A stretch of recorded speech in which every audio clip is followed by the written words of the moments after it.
እኔ በአንድ ቀን ጀንበር የተወለደ ይመስለኛል አሁን ያለው የፋኖ እንቅስቃሴ በአንድ ቀን በዛች በልዩ ኃይል መፍረስ ከልዩ ኃይል መፍረስ ምክንያት ጋር ተያይዞ በቃ ፋኖ መጀመሪያም ያው የአማራው ማህበረሰብ ተጎዳ፣ ህዝቤ በየቦታው እያለቀ ነው፣ የአማራ ህዝብ መጻተኛ ሆኗል፣ ኢትዮጵያ ውስጥ የስደት ኑሮ ነው፣ የስቃይ ኑሮ ነው፣ ግድያ፣ ሞት፣ በቃ እልቂቱ አማራ ላይ ነው። በኤክስካቫተር መተከል ላይ ወለጋ ላይ የአማራ ህዝብ በማንነቱ ተለይቶ ተገደለ የሚል ነው ይዘው የተነሱ ስሜት። እንግዲህ ማንም ሰው እንግዲህ የተመሰረተው የዘር ፖለቲካ ነው፣ ይሄን አኑሮብናል። ስለዚህ እያንዳንዱ የዘሬ ያንዘርዝረኝ ነው የሚለው ዘን የአማራም ፋኖ የዘሬ ያንዘርዝረኝ አለና አማራው የተጎዳ ነው የኔ ማህበረሰብ አለና ተነሳ። አትፈርድበትም ለምን ተነሳ ብለህ፣ ሌላው እንደተነሳው ነው እሱም የተነሳው። እዛ ጋር ግን ቁጭ ብሎ መነጋገር ተገቢ ነው።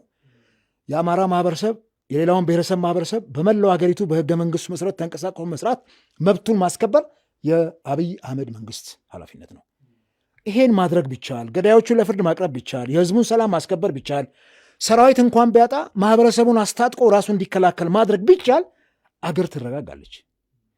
እንዲህ አይነቱ ግን የግፍ ግድያ አጎሸውና ያን ትውልድ ፋኖ ጫካ ገባ። እኔ አንዳንድ ስም መጥራት አልፈልግም። አንድ ጉምቱ ፖለቲከኞች በ6 ቀን ያልቃል ጦርነቱ ምናምን ሲሉ የእስራኤልን የ6 ቀን ጦርነት አስታወስኩና እንዲህ ከሆነ ጥሩ ነው እንግዲህ ይህን ያክል ፓወር ኖሮት ካቆመ። ነገር ግን ዛሬ ከትንሹ አድማስ ተነስቶ አድማሱን አስፍቶ ዛሬ ፋኖ ያለበትን ደረጃ ስናየው አሳሳቢ ነው። መንግስት ሸለቆ ለሸለቆ ነው የሚሄደው ይላል። እኛ ደግሞ አሁን ደግሞ ቴክኖሎጂ በጣም እጅ ላይ ነው ያለው። ይሄ ማዕት ነገር ያሳያል። ውሸቱም እውነቱም አለ። አንጥረ ወስደት ያለ ምን እዚሁ እኮ አንድ ሀገር ላይ ነው ያለ ነው እና በዚህ ደረጃ ዝቅ አድርጎ ማየት ተገቢ አይደለም። ደርግ ህወሓትን ዝቅ አድርጎ አይቶ ሻዕቢያን ሲከታተል ነው ህወሓት አድጋ ቁጥቁጣ መታ መንግስት የገለበጠችው የሻዕቢያ አገዛም ቢኖርበት። አሁንም እነኚህን በዚህ መልኩ ማናናቅ ጥሩ አይደለም። ሸለቆ ለሸለቆ ነው የሚሄዱት ምናምን መቃረም ነው የቀረን፣ መለቃቀም ነው የቀረን። በፍጹም ለምንድን ነው የምንወሻሸው? አገር በውሸት አይመራም። ስለዚህ እውነቱን አፍርጠን እየተነጋገር ከዛ በኋላ ምን እናድርገው የሚለውን ነገር ነው መነጋገር ያለብን። እዚሁ አንድ ጥያቄ ላንሳ፣ እሱንም እንመለከተዋለን። ምንድነው መውጫ የሚለውን አሁን መንግስት የታጠቁ ኃይሎችን ከሰሞኑ በስፋት የሚሰጣቸው ስም አለ። ባዳና ባንዳ ናቸው፣ የባዳዎች ተላላኪ ናቸው፣ እነሱ ደግሞ ባንዳ ናቸው፣ ምንም አጀንዳ የላቸውም ይላል። ጠቅላይ ሚኒስትሩን ጨምሮ ነው እንደዛ የሚሉት፣ ጀነራሎቹን ጨምሮ። ስለዚህ እነዚህ ባዳና ባንዳዎችን እናጠፋቸዋለን ነው የሚለው። ቃል በቃል ጀነራሎች የሚናገሩትን ነው እዚህ ጋር የምንናገረው። ቃል በቃል እናጠፋቸዋለን ይላሉ። የታጠቁ ኃይሎች ደግሞ መንግስትን አሁን ተባብረንም ቢሆን እንገለብጠዋለን የሚል ነገር እያመጡ ነው። እንገለብጣለን እያሉ ነው። እንደ እርሱ እንደ አንድ ጉዳዮችን በደንብ በጥልቀት እንደሚገመግምና እንደሚከታተል ፖለቲከኛ መንግስት እነዚህም ባዳና ባንዳ ያላቸውን ኃይሎች ማጥፋት ይችላል? የታጠቁት ኃይሎችስ መንግስት መገልበጥ ይችላሉ? መገልበጥ ከቻሉ ምን ይፈጠራል? መንግስትስ አጠፋቸዋለሁ ካለ ሪሊ ምንድን ነው ሀፕን ሊያደርግ የሚችለው የሚለው እንመልከትና ወደ መውጫ መንገዱ እንሄዳል። እኔ ይኸውልህ የትኛውም የፖለቲካ እንትን እኛ ሀገር ላይ በመጣ ቁጥር ፖለቲካ ወለድ የሆኑ ቃላት አሉ። የደርግ ዘመን ፖለቲካ ወለድ ቃላት አሉ፣ እንደና አብዮት የመሳሰሉ በጣም በርካታ ቃላትን ታገኛል። ወደኋላ ሄደ እንደ ጋዜጠኛ፣ እኔ ደግሞ እንደ ቋንቋ መምህርና ተማሪ ኢህአዴግም ሲመጣ በህወሓት ዘመን ፖለቲካ ወለድ የሆኑ የዛን ሰሞን ቃላት አሉ። በነገራችን ላይ በቋንቋ አስተምሮ በቋንቋ ትምህርት ቃላት በተለያየ መልኩ ይመጣሉ፣ ወደ ቋንቋ ይገባሉ። አንድም በአንድ ወቅት ላይ የሚፈጠሩ ቃላት ወደ ቋንቋ ይገቡና የመዝገበ ቃላቱ አካል ይሆናሉ። ከኢመደበኛ ቃልነት ወደ መደበኛ ቃልነት ይለወጣሉ። እንዲህ አይነት ነገሮችን ስናይ ቆይተናል። ደርግ ጉቦ ይል የነበረውን ኃይለሥላሴ ዘመን ላይ እጅ መንሻ ሲባል የነበረው በደርግ ጉቦ ተባለ።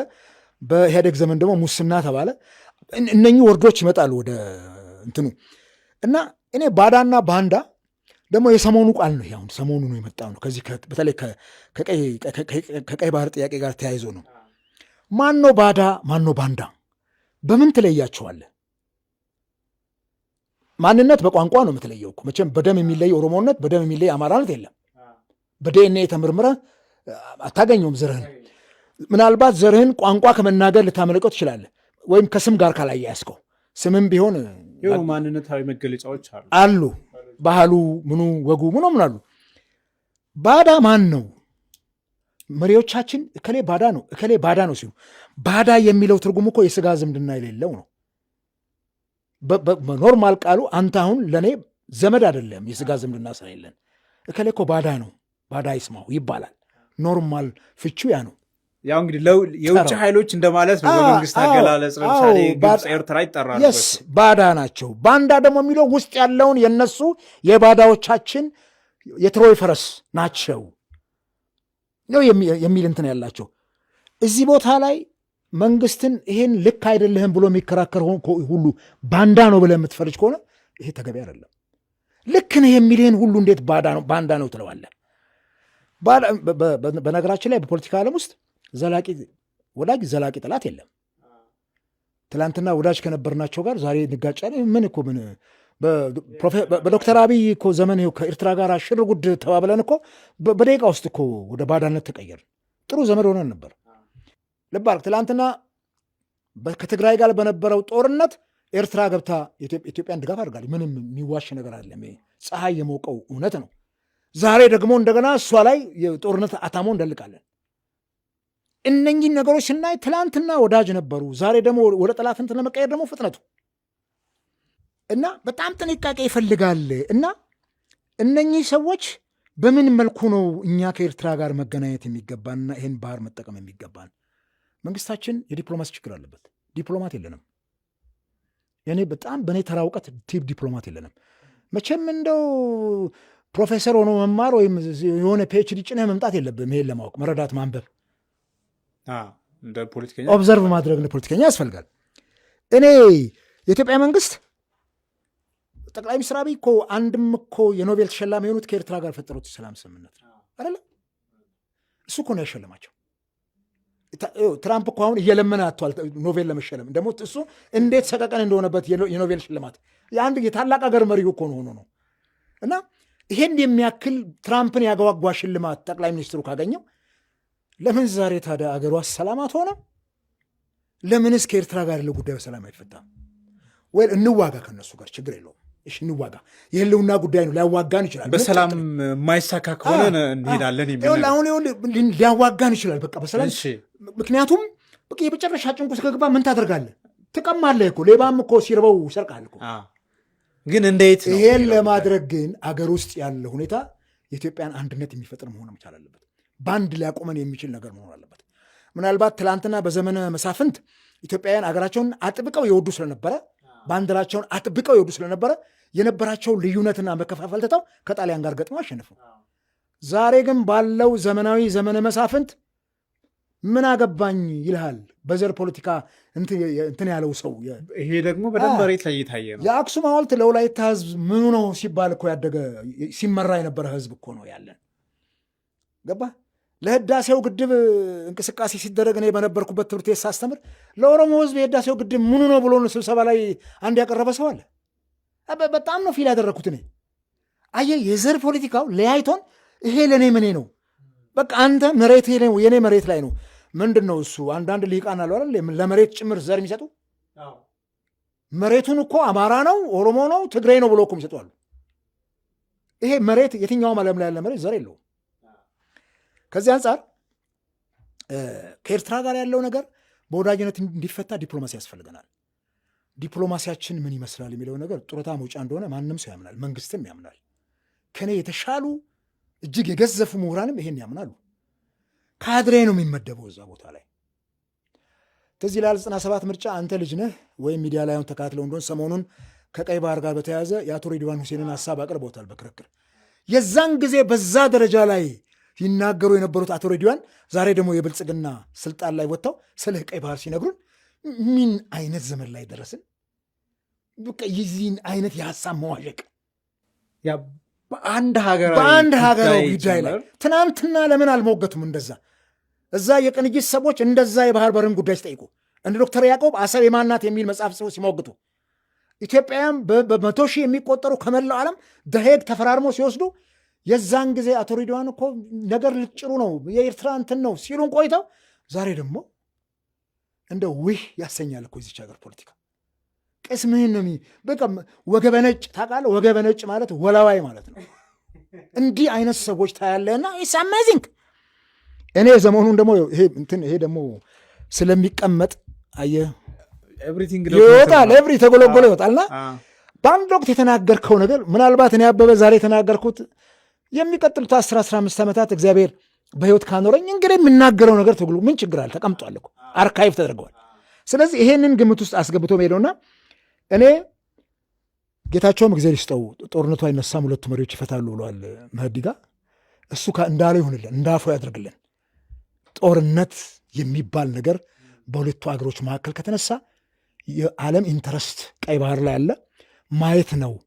የዶክተር ያዕቆብንም መጽሐፍ ማየት ነው። ጎግል አድርጎም ማየት ነው። የቀይ ባህር ኬዝ የሁኛ ብቻ አይደለም።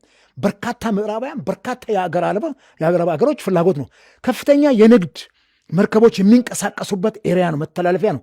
ይህን ቦታ ላይ ቀውስ ቢፈጠር ዓለምን የሚያዋዥቅ ነገር ስለሚፈጠር ሁሉም አለርቱ ነው የሚጠብቁት። የራሱን አሰላለፍ ይዞ ነው የሚመጣውና ይሄ ጎራ በተለይ የአረቦች አቅም እየጨመረ ስለመጣው የዩናይትድ አረብ ኤሚሬትስና የሳውዲ አረቢያ ፍላጎት በጣም እየጨመረ ከመምጣት የተነሳ እነሱ እንኳን ገንግነው ወጥተው የጦር ካምፕ እኮ እየመሰረቱ ነውና ይህን ግምት ውስጥ አስገብተን የሚያዋጣን ከኤርትራ ጋር ነገም በጋራ የመጣውን የውጭ ኃይል ለመከላከል ትላንትና የኢትዮጵያ አካል የነበረች አገር ናት። እኛው ፈቅደን ነው እንድትቆረስ ያደረግነው። እኛው ፈቅደን ነው ቀይ ባህርንም አሰብንም ያጣ ነው። አሁንም በድርድር የመጨረሻውን እንትን ማድረግ ነው። ከዚህ ውጭ ግን ይሄን ጥረት አድርገን ካቃተን እኮ ያው ነው መግጠማችን አይቀርም አይደል? ገጥመናል እንዳሉት ኢታማዦር ሹሙ እንዴት ነው የምንገጥመው የሚለው ግን በጣም ትልቅ እንትን ያስፈልጋል። ዓለም አቀፍ ፖለቲካውን ማጥናት፣ ዓለም አቀፍ ሕጎችን መመርመር። ምን ይለናል ዓለም? የአንድን አገር ሉዓላዊነት ስንወር ምንድን ነው የሚለን ሌላው ዓለም? ዝም ብሎ ያይናል ወይ? ያስ ወገን ደጋፊ የለውም ወይ? ያስ ወገን ጦር አቀባይ የለውም ወይ? ይሄንን በደንብ ኢትዮጵያንስ ወደፊት ምንድን ነው የሚያደርጋት? ትውልዱ እንዴት ይሻገረዋል? እኛ አሁን እናልፋለን። የሚቀጥለውስ ትውልድ ቁርሾ እያበቀለ ነው ወይ የሚሄደው? ለዘላለም የማይበርድ እሳት ነው ወይ ለኩሰን የምንሄደው? አቅሙስ አለን ወይ? አሸንፈን የህዝቡን ቁጥር አትመልከታ። 5 ሚሊዮን ነው።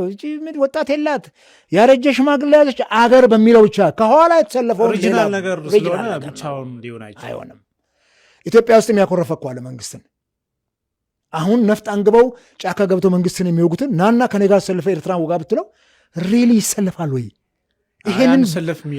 ይሄንን በምን ስነ ልቦና አጠናው መንግስት? ሰራዊትን ስታሰማራም እኮ ይህን ጥንቃቄ ታደርጋለህ። ሁለተኛ አሁን ያለው የኢትዮጵያ መከላከያ ሰራዊት እንዴት ነው እሱ?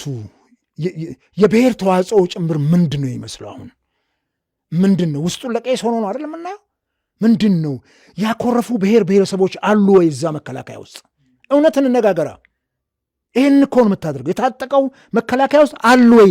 እንደ ትናንቱ ጠቅላላ የኢትዮጵያ ብሔር ብሔረሰቦች የተወጣጣ ኢትዮጵያዊ መልክ ያለው መከላከያ መስራት እንችላለን ወይ? በዚህ እርስ በርስ የተባላን ይህንን በደንብ አድርጎ ማጥናት ያስፈልጋል። ስር የሰደደ ችግር ስለሆነ፣ ስለዚህ ውጭ ያለውን ረዥሙን በጣም ከባዱን ርቀት ያለውን ጦርነት ከመመኘት በፊት አገር ውስጥ ያለውን ግጭቶችን በደንብ አርግቦ ተደራድሮ ወደ አንድነት ወደ ጋራ መተን ከዛ ኢትዮጵያውያን የጋራ እንትን ሲኖረን ከዛ በኋላ እንደው ህግ ጥሰን እንኳን እንውረር ብለን ህግ ጥሰን ወረን ወደ ማግኘት ይችላል። የውስጥ አንድነት ለዲፕሎማሲም ፓወር ነው። ለዲፕሎማሲም ኢትዮጵያውያን እኮ አንድ ናቸው። እነሱ አደገኛ ናቸው። ለምንድን ነው በቀኝ አገዛዝ ዘመን ላይ ኢትዮጵያውያን ኃይለኛ ናቸው የሚባለው? ለምንድን ነው የነፃነት ቀንዲል ሆና የቆየች ኢትዮጵያ አፍሪካ ውስጥ?